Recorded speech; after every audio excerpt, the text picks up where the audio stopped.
relation between what I'm going to tell you about and what most of you are doing, but I'll do my best to make it accessible. So this is joint work with Paul Todd from Oxford, and the subject is conformal gravity, but the self-dual sector of it. So let me start with setting up the scene and talking about conformal geometry. So you say that two metrics, which are Riemannian or pseudo-Riemannian, are conformally equivalent if one of them is a multiple of the other. So omega is a non-constant but non-vanishing function on your manifold. You can think of it locally or globally. And what you do then is in conformal geometry, you ask a question: which properties of the metric do not depend on the choice of this conformal rescaling omega? And you see, if you think of a metric very concretely as a quadratic form, so in case of 4 dimensions you have a 4x4 matrix, then two conformally related metrics just differ by one component, by an overall multiple. So as the dimension of the manifold grows, the difference in terms of functional degrees of freedom between a metric and its conformal rescaling is rather small. So you might be excused for thinking that not that much should change. And these are some geometric properties of a metric which do not depend on the conformal rescaling. One of them in the Euclidean context is the angles, very conformally invariant. Another property of conformal rescaling is that it preserves null geodesics, and you can see that by direct calculation, but there is also a fairly neat symplectic perspective which I might as well give to you. So you see, if you have a Riemannian or pseudo-Riemannian manifold, then you can think of geodesics of the metric as projections of an integral curves of a certain Hamiltonian vector field from a total space of the cotangent band. And what you do, you take the Hamiltonian to be the norm of the covector, and you find your Hamiltonian vector field with respect to the canonical symplectic structure on the cotangent bundle. Now, then all geodesics will be projections of integral curves of this Hamiltonian vector field. Now, how about null geodesics? Well, they'll be projections of those curves which lie on a hypersurface h equals 0 in the total space of T star n. Now, see, if you have a hypersurface, so a codimension 1 submanifold of T star m, then it's odd dimensional. So the symplectic form on this hypersurface is degenerate. It has a non-trivial kernel. And so what you get is a foliation of this hypersurface by curves, and these are these pre-images of null geodesics. Now you can then convince yourself, in fact I think I'm giving it all to you, but if you have two Hamiltonians which differ by an overall multiple, then the corresponding foliation does not depend on the multiple, and so its projections don't depend on the multiple either. So you have this conformal invariance of null geodesics. But I'm going to talk about conformal invariance or not of field equations, and I'll talk about dimension 4 in a very concrete terms. So you see, I say that two metrics I use these indices. You can think of them as concrete or abstract indices. Doesn't really matter. A metric transforms by a square of this conformal factor. We say it has weight 2. The volume form transforms with a fourth power, it's weight 4. But if you construct an endomorphism on the space of two forms, think of it as this volume form with two indices up and two indices down, then in dimension 4, because of this formula, you find that this object is conformally invariant, right? Because you have to raise two indices on epsilon with an inverse of g, so this omega cancels. So what that implies is that Maxwell's equations are conformally invariant because a notion of taking a Hodge dual of a two-form does not depend on the choice of your omega. Now, how about other equations you'd like to be solving, say Einstein's equations? Well, they're not conformally invariant.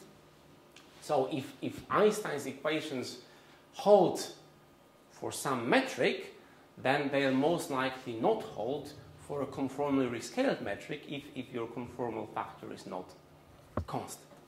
So my job in this talk will be to try to describe Einstein's equations in a way which does not depend on the choice of this conformal rescaling, but I just set up my conventions. So we start off with a pseudo-Riemannian n-dimensional manifold now with a Levi-Civita connection nabla of your metric.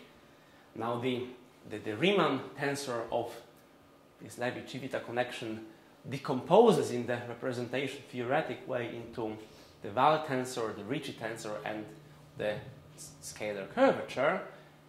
Think of the Val tensor as the totally trace-free part in the decomposition, and then you read off the other terms. Then, just a bit of terminology, you say that a metric is conformal to Einstein with non-zero cosmological constant, perhaps conformal to Ricci flat, if there exists a conformal factor omega such that the conformally rescaled metric is Einstein or Ricci flat. And you'd like to determine whether a given metric is conformal to Einstein, and you'd like to do it by listing some conformally invariant conditions. So I mean to sort of illustrate how these conditions come about, I list two problems, one easy and one less so in conformal geometry. So that's kind of the easy one. I used this problem a few years ago to try to select PhD students from a Part 3 cohort in Cambridge with rather limited success. But here it comes. You have a Lorentzian form manifold, and it's given to you because you're given a formula for a metric G. And the question is, does there exist a conformal factor omega and a local coordinate system, call it x, y, z, and t, such that a conformally rescaled metric is in this coordinate system taking this form? I mean, how can you tell if somebody gives you a metric? What do you do? So the answer is you need to calculate the Val tensor and see if it vanishes. And it's obvious, really, that this vanishing of this Val tensor is a necessary condition for the existence of this flat coordinate system, because the Val tensor vanishes for Minkowski metric, so it should vanish for any conformally related metric, as the Val tensor is conformally invariant. Is less obvious, but nevertheless true, but it's also a locally sufficient condition. Okay? So, but that is a nice answer, which you will be aiming for, because it's given to you by vanishing of a conformally invariant object. So now a harder question. You're given an n-dimensional manifold, Riemannian or pseudo-Riemannian, and you ask whether there is an omega such that the conformally rescaled metric is Einstein with or without a cosmological constant. So this question depends heavily on dimension. In dimension 2, on the surface, all metrics are Einstein, so they, without the need for conformal rescaling. So locally the question is trivial. There's no question really to address. In dimension 3, the Einstein condition on a metric implies is equivalent to the constant curvature condition. This Val tensor Ci defined vanishes identically in dimension 3. But to detect the conformal constant curvature, you need something else. There is an object called the Cotton tensor, which you need to calculate. And if that vanishes, your metric is conformal to the metric with constant curvature, therefore it's conformal to an Einstein metric. So again, the question, at least locally, is straightforward. Now, in dimension 4, there is a long history behind it, and it goes back to the early days of general relativity. I think it was first addressed in papers of Brinkman, who studied the problem and concluded that it leads to an overdetermined system of partial differential equations for which he did not give integrability conditions. And there are papers of many, starting off with seminal spinorial work of Shekeres and many other papers. And this, so I'll tell you the findings of most of these papers. Essentially, what became the current knowledge was that you can find necessary and sufficient conditions for the existence of this conformal factor once you assume some genericity condition on the Wahl curvature. And so the answer is this. You define two tensors. One is universally known as the Bach tensor. The other one, maybe less universally known as the Eastwood-Dighton tensor. And the Bach tensor involves second derivatives of the Wahl tensor, so it depends on the fourth derivatives of the metric. And this Eastwood-Dighton tensor is 1 degree lower than that, but they given to you explicitly. You can, given a metric, you can give it to Maple and you find these tensors.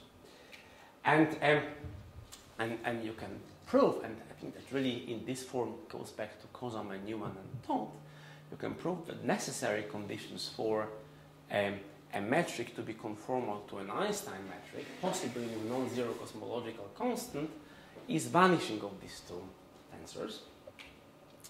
And these conditions are also sufficient, at least locally, assuming that the Wahl tensor is generic. Now, so what this genericity means depends how on the reality conditions you impose on the metric, so on the signature of the metric. Let me tell you what it is in the Lorentzian case. I'll talk about the Riemannian case in a moment. See, in both Lorentzian and Riemannian, or even in two signature, you can replace the information carried by the Wahl tensor by something called the Wahl spinor. In the Lorentzian signature, you can think of, well, in any signature, you can think of a Wahl spinor as a quartic polynomial. It's given by a symmetric fourth power of one of the spin bundles, but think of it completely as a quartic polynomial. Now, if you have a quartic generically over complex numbers, quartic has 4 distinct roots. That's called the general type in relativity. And various types of this Wahl tensor and conformal geometries then arise if some of the roots come together. So you see the next possibility is that 2 of these roots coincide. You have 2 coinciding roots and 2 simple roots. That's called type 2. And then it can degenerate in 2 different ways. You can either have 2 pairs of roots coinciding, or one of these roots coming together with one of the coinciding 2. That one is called type 3. That one is called type D. And finally, you can have the most degenerate case where all the roots of this quartic coincide. That's called type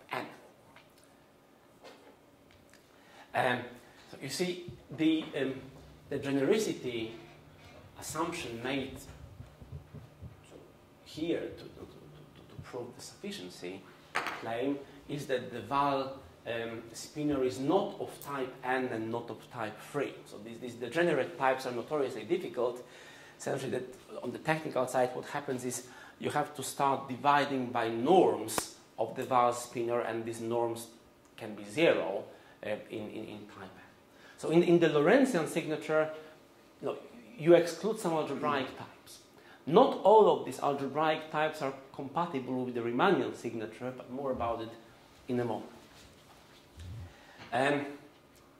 Now, I just mentioned in passing that you can, putting this Eastwood-Dayton tensor aside, there is some interest in both classical gravity and geometry, but also, as I understand, in the Amplitudes community, in conformal gravity, this in a field theory arising from the functional given by the squared norm of the Val tensor. If you vary that with respect to the metric, you find fourth order equation given by vanishing of the Bach tensor. So I'm going to talk about the case where genericity conditions fail, but they fail in a different way because I'll talk about Riemannian signature. Is there some functional whose Euler-Lagrange equations is the vanishing of Eastwood? I don't know the answer to that question. Michael might. No, there isn't, or no, you don't know? I don't know. Okay. But the things vanishes if you're self-dual, conformally self-dual. Well, I'm getting there. Yeah. So I'll talk about the case where genericity conditions fail.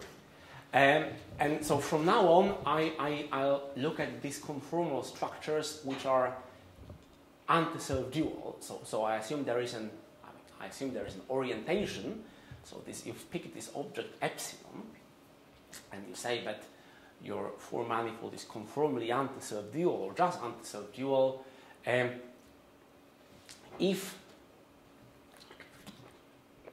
the Val tensor satisfies this algebraic relation, sometimes you hear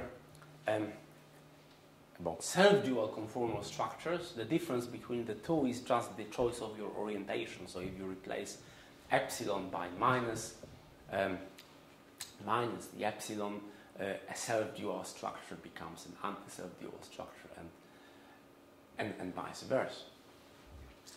Now, what happens in this case is you can still carry on with this sort of classification, this Petrov-Penrose classification, but because of the different reality conditions on spinors, you find that there are two types of the Val spinors. There is this self-dual and anti-self-dual Val spinor.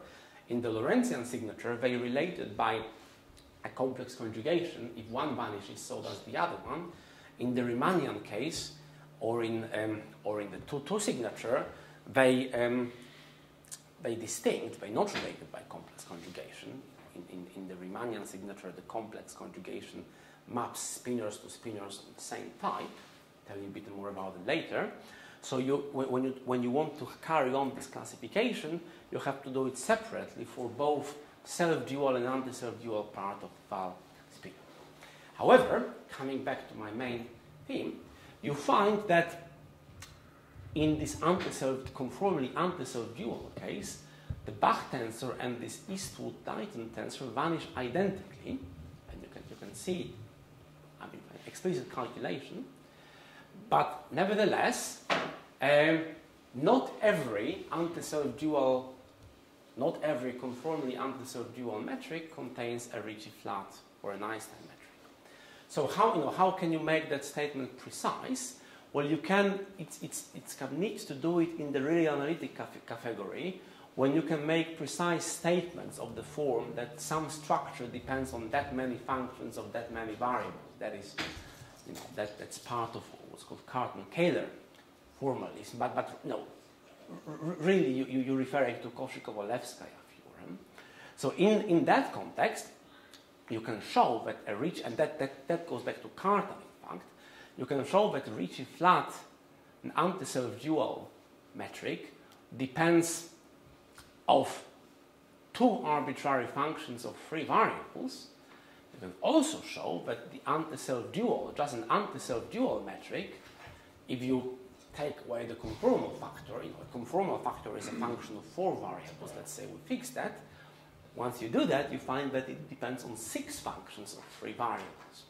Now, this counting is non-controversial, I'm giving some reference for this counting because there are some wrong countings in both maths and very prominent physics literature. I think one, I've seen some references which claim that a conformally antiserial dual metric depends on 4 functions of 3 variables. So in fact, it's 6. But 6 or 4, there are more arbitrary functions here and there, so there's no way that any of these is conformal to any of these. Yes? Are you allowing, how are you treating diffeomorphisms? I've quotient by diffeomorphisms. Right, so these are the true degrees. These are the true degrees of freedom.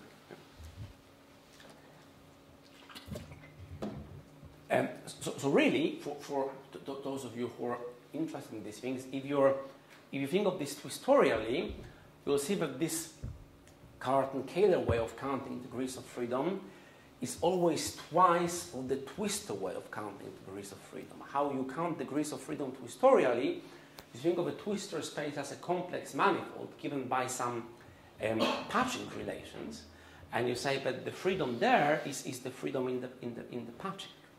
And you find, and that is to do with a special structure a twistor space for a Ricci flat manifold has, it turns out that this number of functions in the patching is always half of that, so it's 3 for a general twistor space, and it's 2 for a twistor space, it's 1 for a twistor space coming from a hyper-Kähler manifold, and this factor of 2 has to do with formulating your problem on a null hypersurface rather than space-like hypersurface.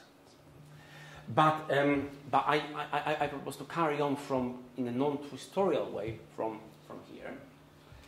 So you see, this self-duality assumptions rules out the Lorentzian signature, because if your metric is Lorentzian and anti-self-dual, then you find that Val tensor has to be 0, so it's conformally flat.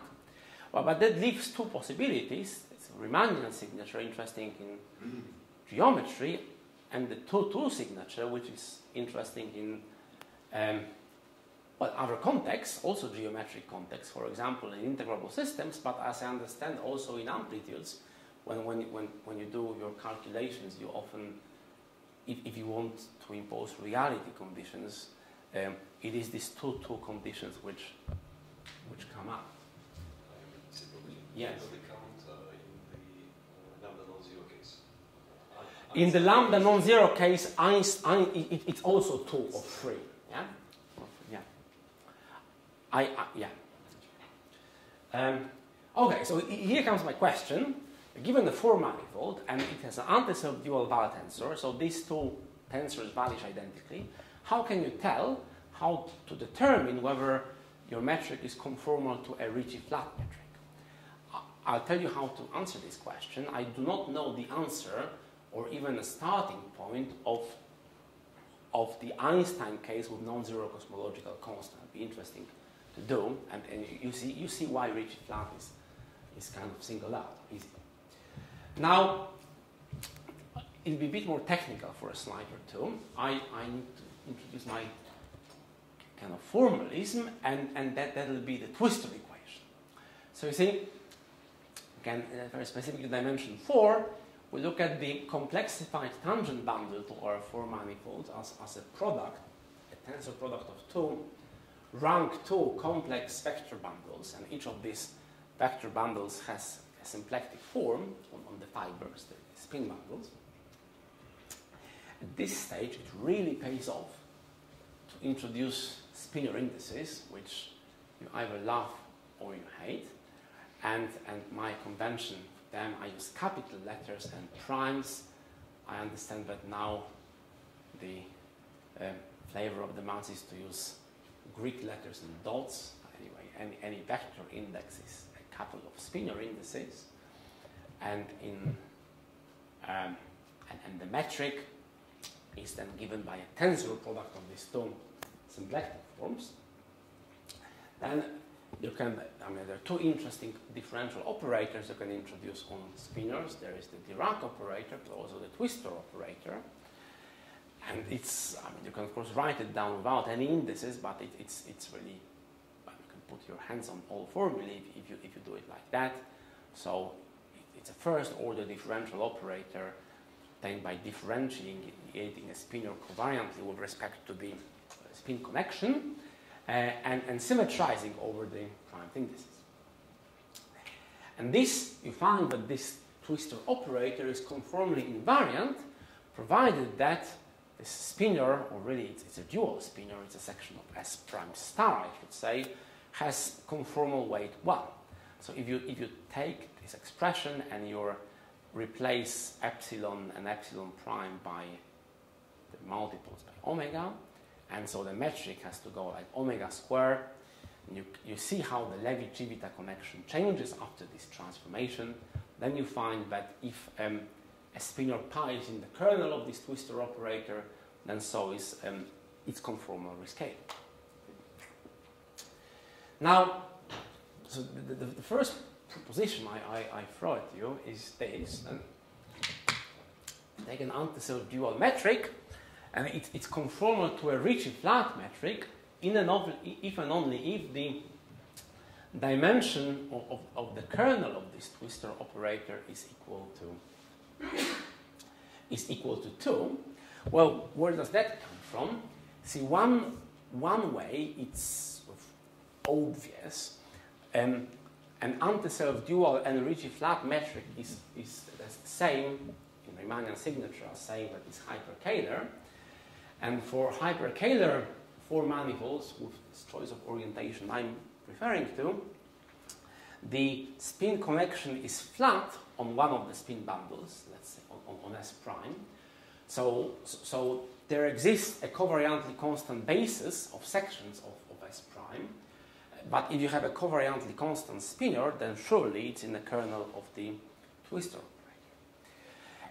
Conversely, it turns out that if you take 2 solutions to the twistor equations, then out of these 2 solutions, you can construct, if they're linearly independent, you can construct essentially an inverse of their scalar product, and that gives you a conformal factor which you can use to put your metric in the Ricci flat form. Okay? So it's, I'm far away from an answer to my original question because it looks like I took a simple question and I made it more complicated by introducing some formalism. But I claim that this will lead to explicit tensor obstructions in a moment. So what do you do with this twistor equation? You see, if you write this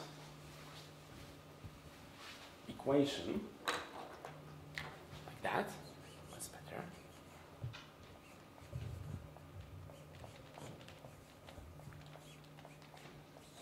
Okay. Then you find from the geometric perspective that your equation is not, on one hand, it's overdetermined because there are more equations than unknowns. But on the other hand, because of the symmetrization, you're not specifying the derivatives of your section of this pi at every point. So to specify derivatives, to look for integrability conditions, what you need to do is prolong. Now, what the prolongation process is you add more unknowns and you add more equations by differentiating, and you do it as long as you have to, so that at the end of the day, the derivatives of all the unknowns have been specified. And in this simple case, one prolongation is sufficient. So what you do is you drop this symmetrization. That introduces a section of S. You don't know what the derivative, call it alpha, you don't know what the derivative of alpha is, so you differentiate, you use some curvature identities, and you find that the derivative of alpha is given by, well, it's given by a contraction of pi with what's called the Scouting tensor. So after one prolongation, your system is determined. You know how to differentiate pi, and you know how to differentiate alpha. So what you have really done more geometrically is you've constructed a connection, a rule for differentiation on a rank 4 complex vector bundle, S plus S prime. So this is different than your S tensor S prime. A section of this bundle consists of separately pi and alpha, and these 2 formulae define a connection on this bundle. And it is now where you have to make up your mind about the signature. So I said there are two possibilities. You can work in 2-2 signature or in Riemannian signature. It'll be much more straightforward from now on to work in the Riemannian signature. And it's because of the properties of the spinor conjugation. See, in Riemannian signature, if you take a spinor, it has some components, P and Q. The conjugation of this spinor has these components. It's linearly independent from pi. So a spinor and its conjugation form a basis of a spin space, of space of sections. So if you're in this signature, if you have a spinor which is in the kernel of the twistor operator, then so is its spinor conjugation. Right? So if the kernel of the twistor operator is non-empty, then it's at least it's two-dimensional, and that will make the analysis easier. So now put all these things together, you find the following theorem. There is a one-to-one correspondence between parallel sections of this connection, I'm calling it curly D, defined by these two expressions on the vector bundle E, and Ricci flat matrix in an antiself-dual conformal class. And that's valid in the Riemannian signature because if you have one parallel section, its conjugation will also be parallel. Now, you want to turn this theorem into something concrete from this manifold space-time perspective. You want to have some explicit obstructions. How do you get those obstructions? You see, it's a fairly standard procedure now, which you might find useful in other contexts. You look for integrability conditions for an existence of a parallel section. So let's write we have this connection on a bundle E, and we want this connection to have some parallel section. The first integrability condition comes from differentiating this covariantly and commuting the derivatives.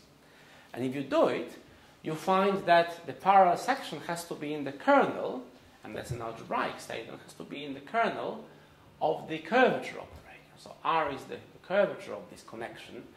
This, again, the technical name for this connection is a dual twistor connection, or sometimes called the tractor connection. So you have some conditions, right? Algebraic conditions. Now, and these sort of conditions lead straight away to some obstructions, because you say, well, R is some 4x4 matrix, and it's given in terms of derivatives of Wahl spinor. Not? If this equation has a solution, then the determinant of this 4x4 matrix should be 0, because it has an eigenvector of eigenvalue 0. And that's how these necessary conditions will arrive. How about sufficient conditions? Well, first of all, if the curvature of this connection vanishes, then you can find that the metric is conformally flat. So let's assume that R doesn't vanish, but it has this non-empty kernel. So in Riemannian signature, that means that this matrix R has rank exactly given to 2. Well, can you have more conditions, integrability conditions? You can, because what you can do is you can take this algebraic relation and you can differentiate it. And you can use the parallel condition, again, to eliminate the derivatives of psi, the Leibniz rule.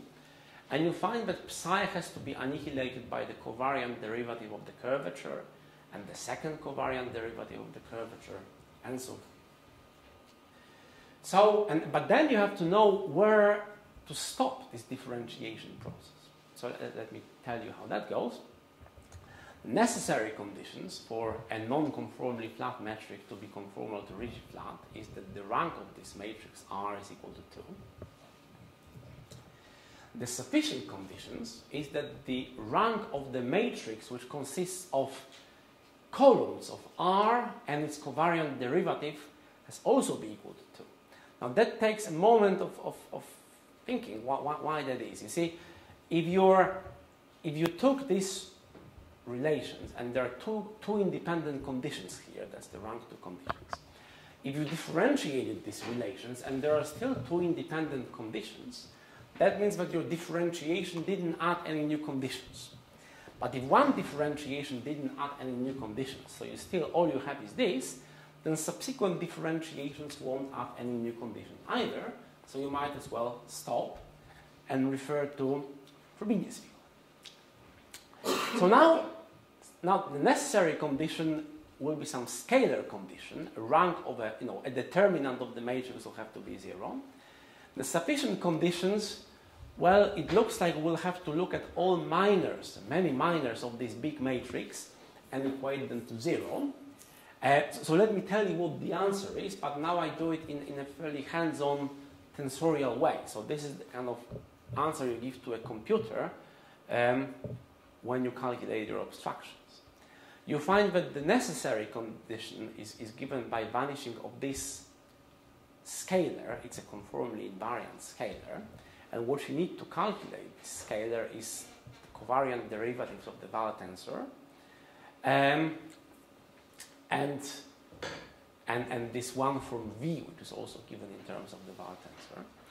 Well, if this condition is satisfied, then for sufficiency, you need this tensor, I'm calling T, it's a rank 2 conformally invariant tensor to vanish, and that's given by a bit of the Schouten tensor and a bit of derivative of V, so it depends on the second derivatives of C.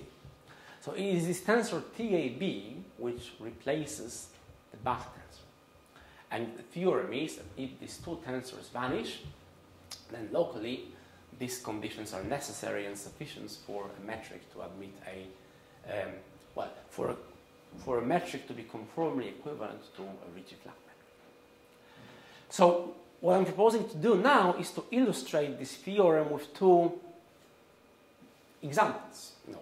I give you some concrete metrics and we'll be looking for obstructions. First one is a homogeneous example.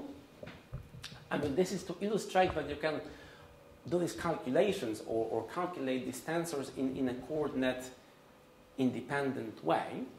So let's look at the left invariant metric on a 4-dimensional nilpotent Lie group, which I'm giving to you in terms of these Maurer-Cartan relations on the Lie algebra.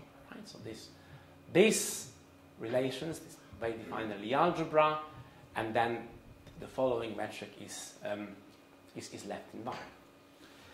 It turns out that for this metric, the self-dual part of the Val tensor is 0, so this is conformally anti-self-dual, but if you calculate the Ricci tensor, that is not 0, you calculate these 2 obstructions I gave you a moment ago, determinant of the tractor curvature, as well as this tensor T, and you find that they vanish. So this metric should therefore be conformal to a Ricci flat metric. So then you ask, what is it? Have I seen it before, or is it some interesting new metric? Well, at this stage you start adapting coordinates to the problem. You see, relation d sigma 3 equals 0 locally implies the existence of coordinate z, or function z, such that sigma 3 is d over logarithm of z.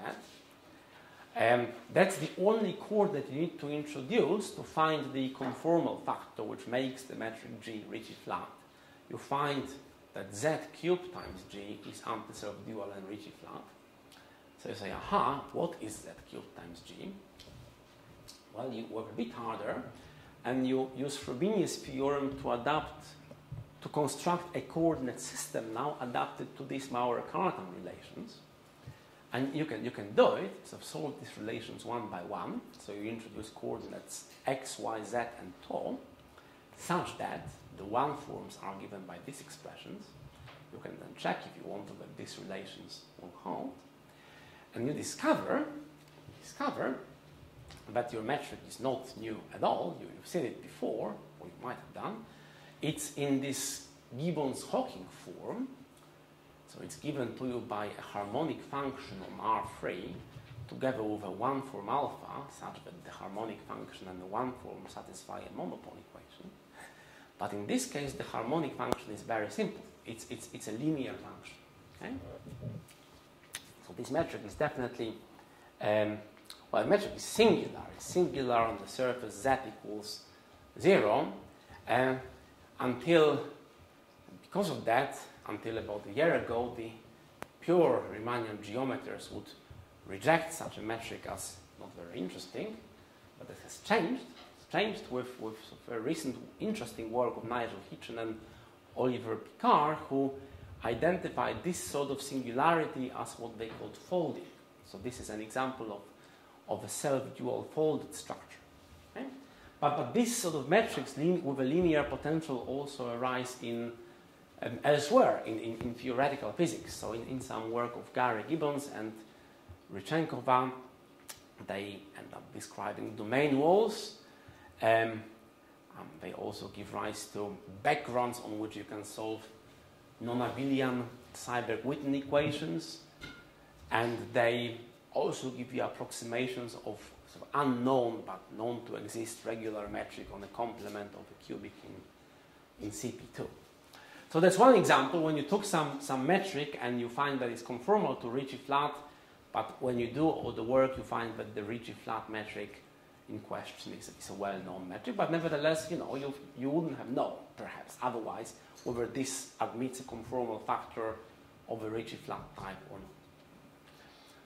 So my second and last example is more interesting. I mean, it's more interesting because it was, surprising to us. I mean, how do you, if you have a procedure like that, you have a theorem, you have some invariance you want to test, you create examples in an artificial way. So you take some metric where you know the answers a priori, and you pretend you don't, you calculate your abstractions, and you say, aha.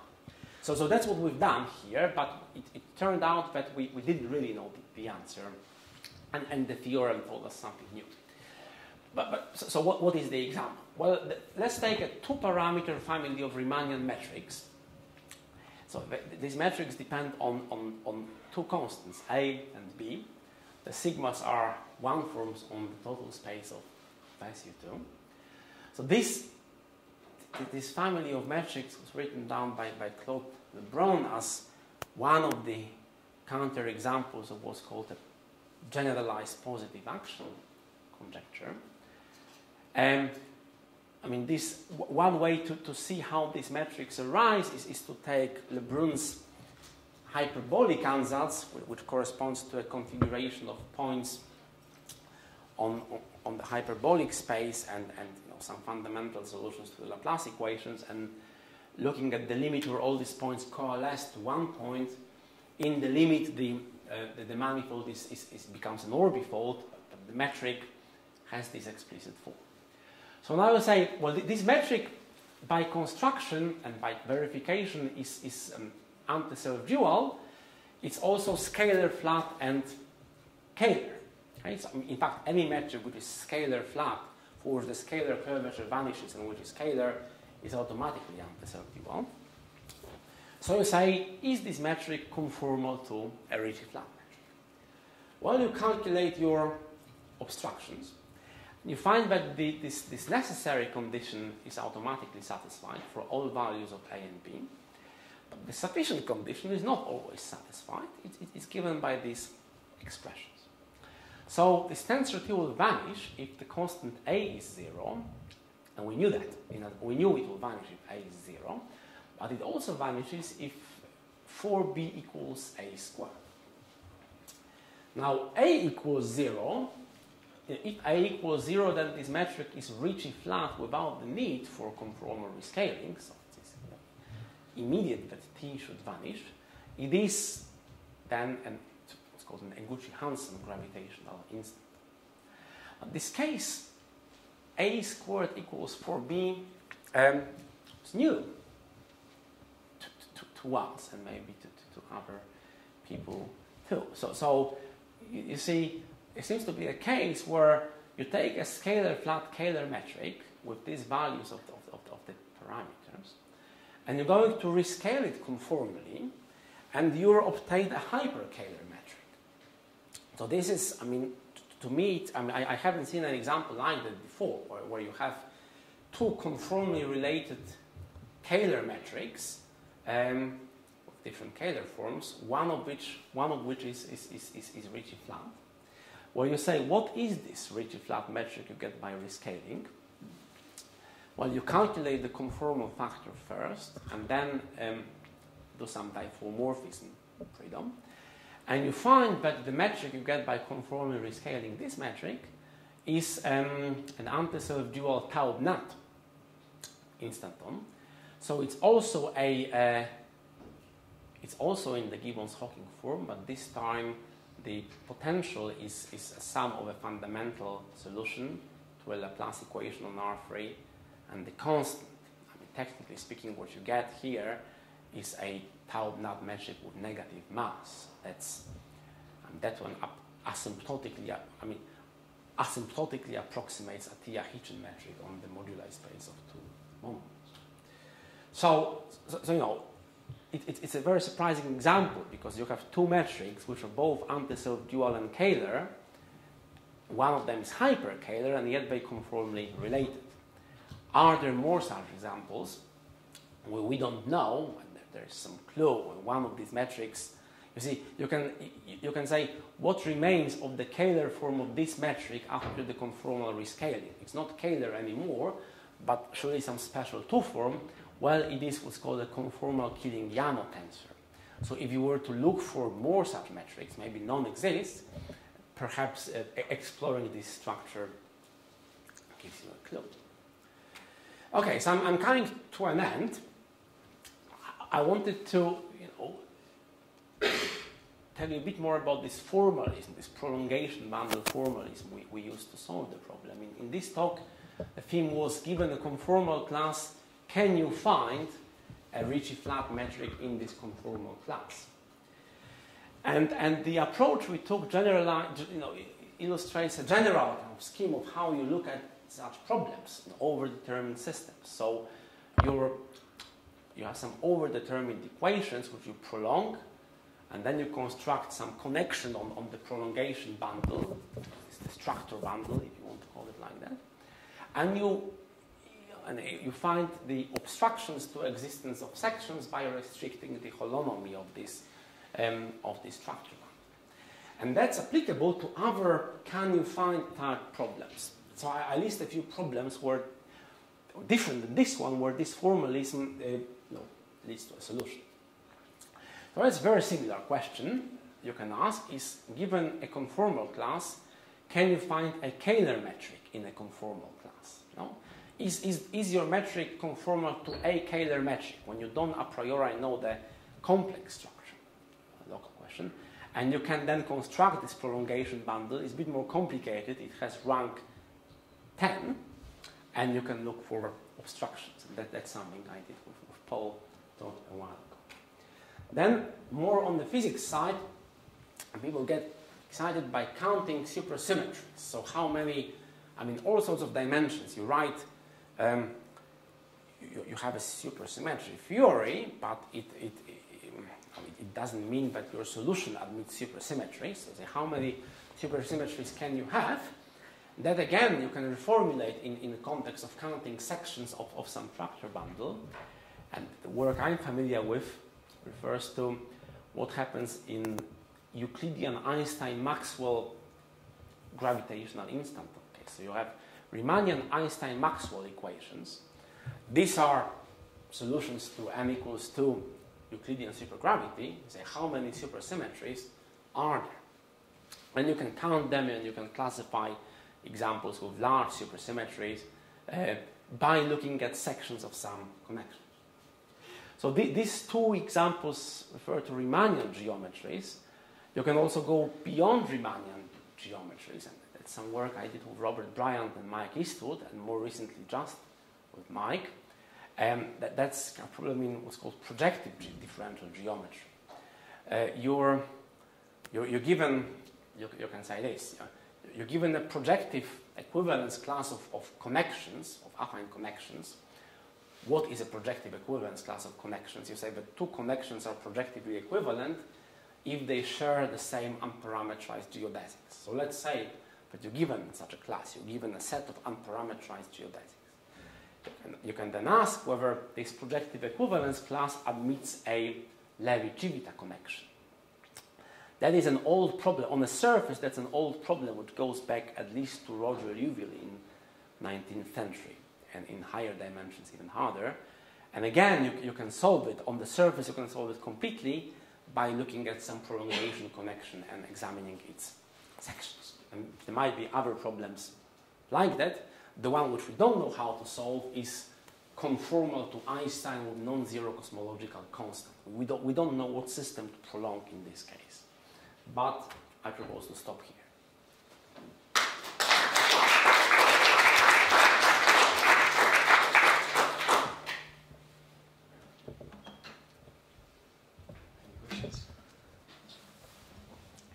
So I just want to be sure I was following. The degeneracy conditions, they came into this definition of the one form V that you wrote down? So that seemed to be normalized by a contracted square of the Weyl curvature. Is that the thing that can vanish if you're degenerate? Well, in the holomorphic category or in 2-2 case, it would. But in the Riemannian non-degeneracy conditions come down to anti-self duality. So the metric is non-degenerative, it's not anti-self dual. You see, the norm, if your metric is not conformally flat, then the norm of the Weyl tensor can be 0 at the point, but it cannot be 0 on an open set, because if it's algebraically special, it has to be type D. You know, there are no types N's. In the 2-2 signature, which it's really interesting, I didn't talk about it at all, you have to worry about that, because you have this 1 over c squared, and in 2-2 signature you can have anti-self dual conformal structure, which is type N. But we can solve it, but in a more kind of fiddly way. I have a question.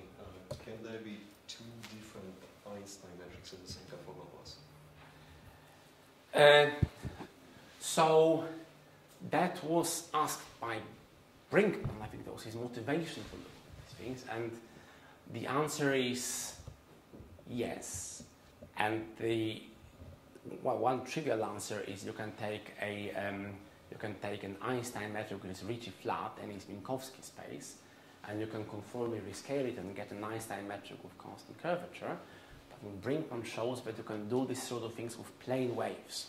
So if you have a PP wave, you can rescale in a way that the conformal structure, that the gradient of the conformal factor is a null vector. And if that happens, you can map an Einstein metric to an Einstein metric. Locally. There is a theorem that you cannot, there are no global examples. Will the invariance vanish in that case? Or the invariance, the Bach and Eastwood invariant, will it vanish in that case? You see, these examples of Brinkmann are of type N, so they will. And they should, because they conform to Einstein, but for type N they also often vanish if you're not conformal to Einstein.